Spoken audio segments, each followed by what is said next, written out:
Astagfirullahaladzim.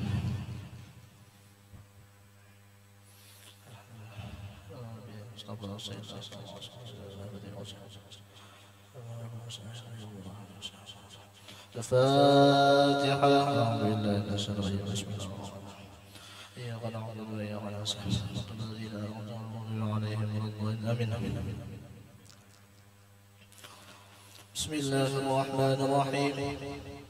الحمد لله الذي شرف هذا الوجود ببعثة أكرم نبي وأعز مولود سيدنا ومولانا محمد النبي المقدس المحمود للشفاعة العظمى والحوض المورود عنصر الفضائل المشهور وكريم الأمهات والآباء والجدود نخبة العالم وسيد ولد آدم من انتقل في الأمور الكريمة نوره وأضاء الكون ميلاده وبعثته وظهوره فطلعت شمس الهداية والعرفان من فلق الزمر على كل الأكوان والصلاة والسلام على سيد السادة كامل الشمائل وصفة ذي النور العميم والقدر العظيم والصراط المستقيم والدين القوم والحسب الصميم والمجد الفخيم وعلى آله وصحابته وأزواجه وذريته وتابعيه من أهل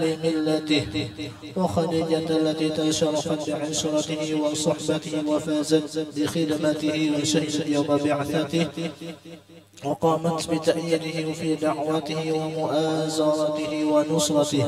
أما بعد إني سأله أنا لك كسل ترجمة رسالة منقب السيدة خديجة الكبرى yang dikarang oleh Al-Habib Muhammad bin Anwi Al-Maliki Al-Makki. Berkata Habib Muhammad bin Anwi Al-Maliki, ini risalah manaqib Siti Khadijah adalah tiupan syafaat kenabian dan limpahan rahmat ketuhanan dengan disertai goresan pina tentang keistimewaan mukminin Sayyidatuna Khadijah Al-Kubra.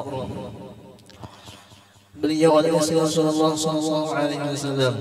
Khadijah mempunyai kepribadian yang sangat baik yang merupakan cerminan dari budi pekerti Rasulullah, insanun kamil. Saya susun ini salah untuk menaburkan keharuman di majelis-majelis dan perkumpulan baik di kota maupun di pelosok desa. Khadijah Al-Kubra adalah anak Khuwailid bin Asad bin Abdul Uzza bin Qusay Al-Asadiyah. Nasabnya bertemu dengan nasab Nabi pada Qusay yang telah menyatukan kabilah-kabilah Quraisy. Sedangkan ibunya adalah Fatimah anak Zaidah bin Asam dari Bani Amir bin Lu'ay bin Ghalib. Alangkah mulianya nasab Khadijah yang bertemu dengan nasab Nabi semulia habaib. Dan Allah Ta'ala menjaga kesucian nasab Khadijah dari kotoran tradisi jahiliyah dan melindungi kemuliaan seorang pemimpin kaum perempuan dan menjaganya dari ujian dan cobaan dengan pertolongan serta perlindungannya yang kuat. Oleh karena itu Siti Khadijah dengan Sayyidah Al-Tahirah, artinya seorang pemimpin kaum perempuan yang suci. Alangkah agungnya karunia Allah yang sangat besar ini sehingga terkenal dengan sebutan Al-Kubra. Khadijah dilahirkan sebelum kelahiran Nabi 15 tahun dan dibesarkan di lingkungan rumah tangga yang suci dan damai sehingga Khadijah menjadi perempuan yang sempurna fakartinya dan ilmunya dan kecantikannya dan kelebihannya dan bijaksana dalam menghadapi persoalan yang ada. Khadijah dikaruniai Allah harta yang banyak dan punya karyawan yang mengurusi hartanya dengan jalan yang halal. Kemudian Khadijah memberi mereka upahan yang setimpal sehingga perilakunya patut ditiru oleh orang banyak secara umum.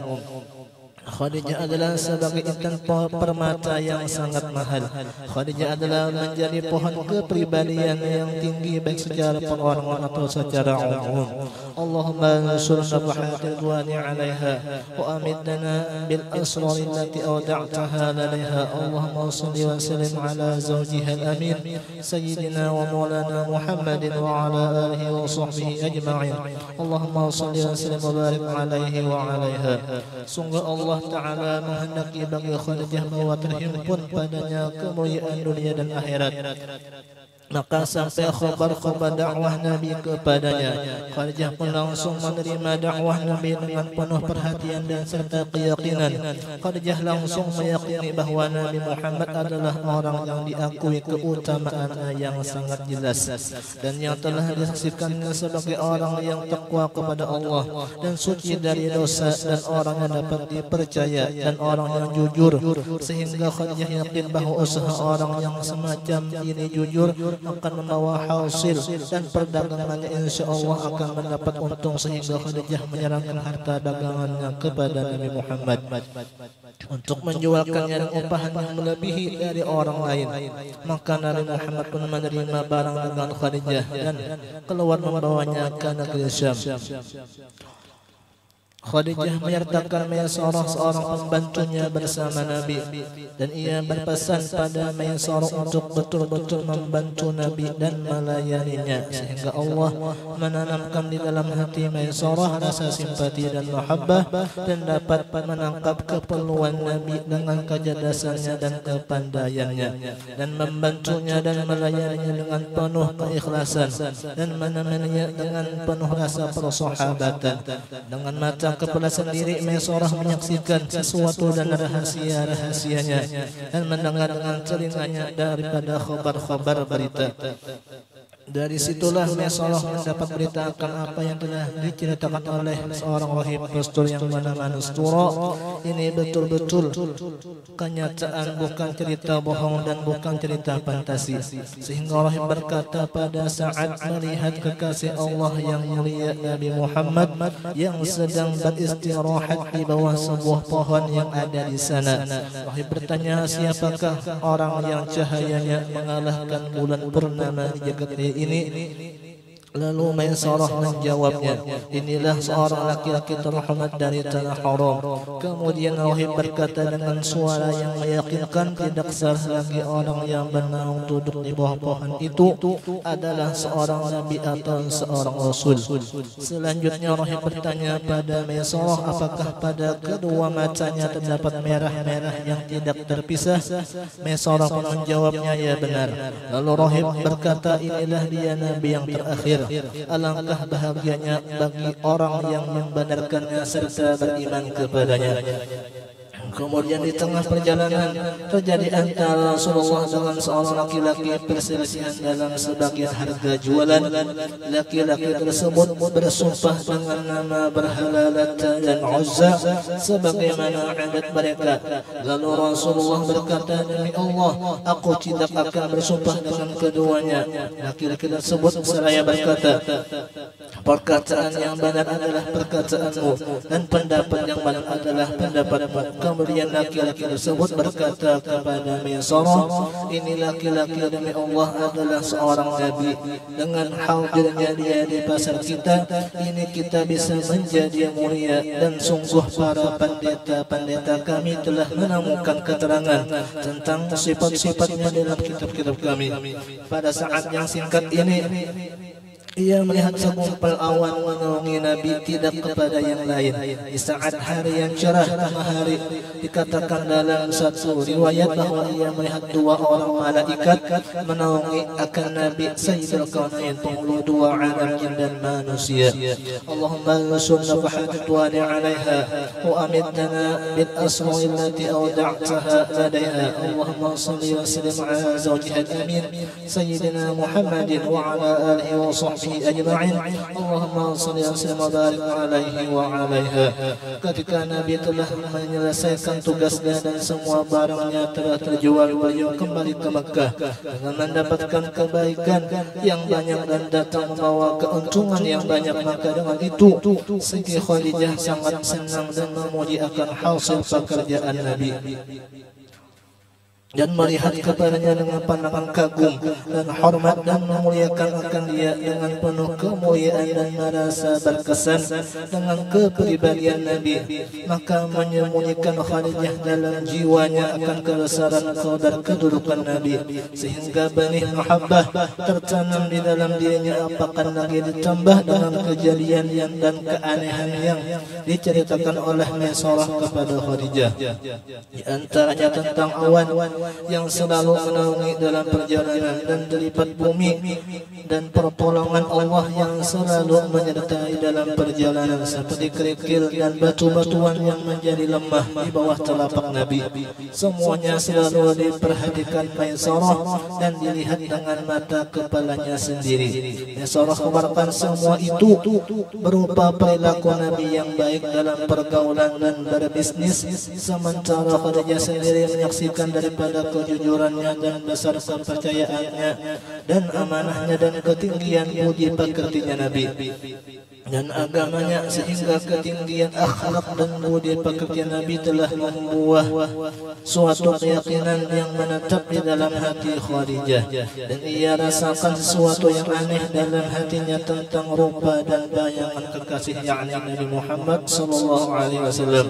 Khadijah menjadi bingung akan perasaan hatinya yang membuah di dalam hatinya, perasaan gelisah, padahal sebelumnya ia tidak pernah menerima seorang pun meskipun banyak pria yang datang dari kalangan orang terkemuka dan hartawan, namun mereka ditolaknya dengan penuh kekecewaan karena harapan mereka itu ditolak dan dicampakkan begitu saja.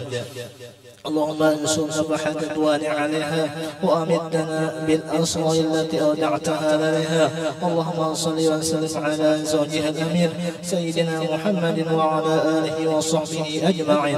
Allahumma salli wa sallim wa barik 'alaihi wa 'alaiha.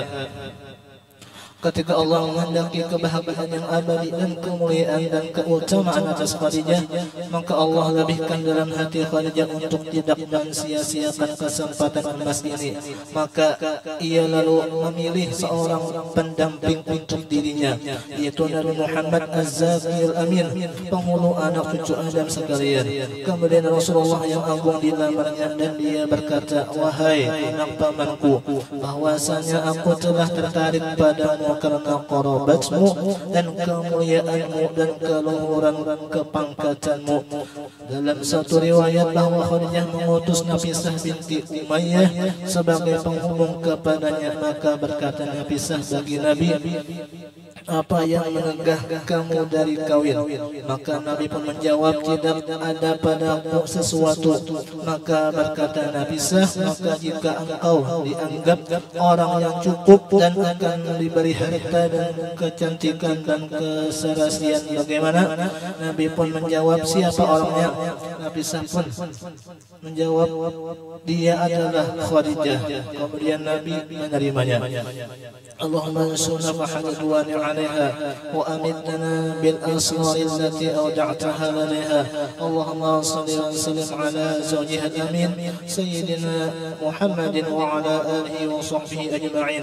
Allahumma salli wa sallim wa barik 'alaihi wa 'alaiha.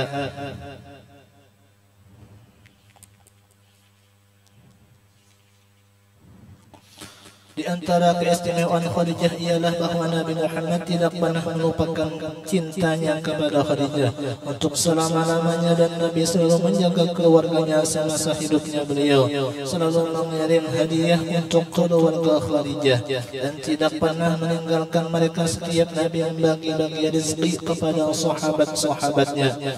Pernah menyembelih kambing untuk dirinya, kemudian memotong-motongnya, lalu Rasulullah mengkhususkan untuk kerabat-kerabat Khadijah dan saudara-saudaranya. Ketika itu Aisyah merasa cemburu dan kurang begitu rela di dalam hatinya, lalu Rasulullah bersabda, "Sungguh aku betul-betul telah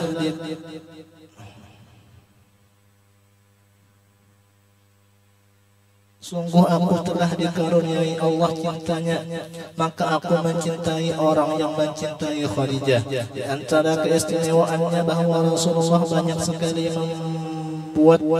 menyebut nama Khadijah dan menceritakan kebaikan-kebaikannya serta memujinya dengan sebaik-baik pujian dan meminta ampunan. Allah sering memintakan ampunan kepada Allah untuk dirinya Khadijah dan mendoakannya. Rasulullah sering menceritakan tentang harta kekayaannya, kemuliaannya, keutamaannya dan kesempurnaannya.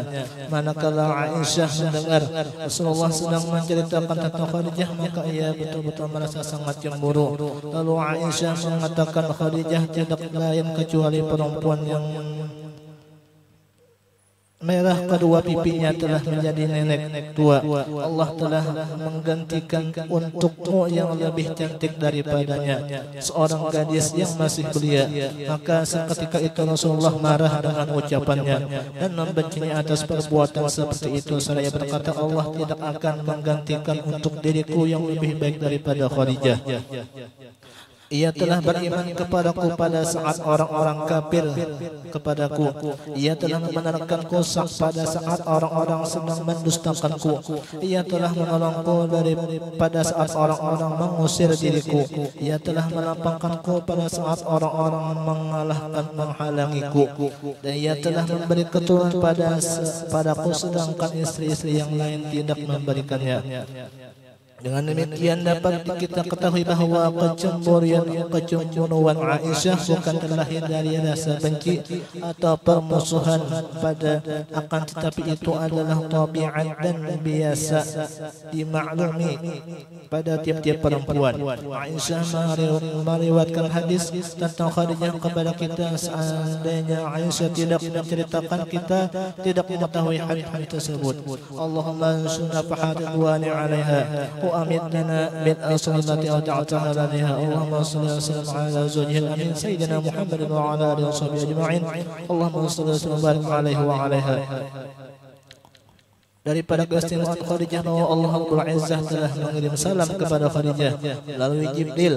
Maka berkata Jibril, ya Muhammad, ini Khadijah telah datang membawa tempat makanan yang di dalamnya terdapat lauk pauk dan makanan bila ia datang kepadamu. Maka ucapkan atasnya salam dari Tuhannya dan daripadaku. Maka tatkala menyampaikan Nabi kepadanya, maka berkata Khadijah, Allah yang bernama salam dan daripadanya salam dan atas Jibril juga salam. Hadis tersebut diriwayatkan oleh Bukhari dan Muslim di dalam kitab keduanya. Di antara keistimewaan Khadijah pula yaitu hadis yang diriwayatkan Bukhari Muslim bahwasanya Jibril telah memberikan kabar gembira kepadanya dengan mendapat sebuah gedung dalam surga. Pada saat itu Jibril menyampaikan kepada Rasulullah, berilah kabar gembira kepada Khadijah dengan sebuah gedung di surga yang terbuat dari mutiara dan tiada ada suara gaduh tumbur di dalamnya. Dan tiada ada kepayahan. Di antara keistimewaan Khadijah juga bahwa ia selalu menyertai Rasulullah baik dalam suka maupun duka. Tidak rela meninggalkan Nabi ketika membekut musuh-musuh akan Nabi di lereng-lereng gunung. Maka keluar Khadijah dari rumahnya yang tinggi dan masuk serta Nabi jadi lereng-lereng gunung, dan dia termasuk orang yang dikepung dan dibekot dan tiada peduli walaupun umurnya sudah 60 tahun, karena dia cinta mengikuti Nabi Sayyidul Mursalin meskipun harus meninggalkan kehidupan yang mewah dan terhormat dengan kehidupan yang penuh kesusahan dan bahaya. Walhasil bahwa keistimewaan Khadijah tidak dapat dihitung dan mana kehidupannya tidak dapat dibatasi. Apa yang hendak dikata bagi Khadijah, orang yang selalu disanjung oleh Rasulullah. Dan Nabi begitu berat dalam setiap menuturkan akan kebaikannya di hadapannya para sahabat. Rasulullah selalu mengunggulkan kepribadian Khadijah dari istri-istri yang lain, dan Rasulullah selalu merasa bersyukur terhadap Khadijah atas keteguhan imannya dan keyakinannya. Allahumma sunna fahdwani alaiha wa amidna bil asalati waj'altaha lana. Allahumma salli wa sallim ala zawjihil amin Sayyidina Muhammadin wa ala alihi wasallam ajma'in. Allahumma shalli wa sallim wa barik alaihi wa alaiha. Khadijah wafat pada hari ke-11 bulan Ramadan 3 tahun sebelum hijrah Rasulullah. Menurut pendapat yang diangkat paling sahih, ada lagi yang mengatakan 4 tahun sebelumnya atau bahkan 7 tahun. Pada saat itu Rasulullah tiada mensolatkan jenazahnya dikarenakan solat jenazah belum disyariatkan. Rasulullah sendiri yang turun ke dalam kuburnya dan meletakkan tanah di atasnya dan memperbaikinya. Itu adalah keistimewaan bagi diri Khadijah yang tidak diberikan kepada yang lain dari istri Rasulullah.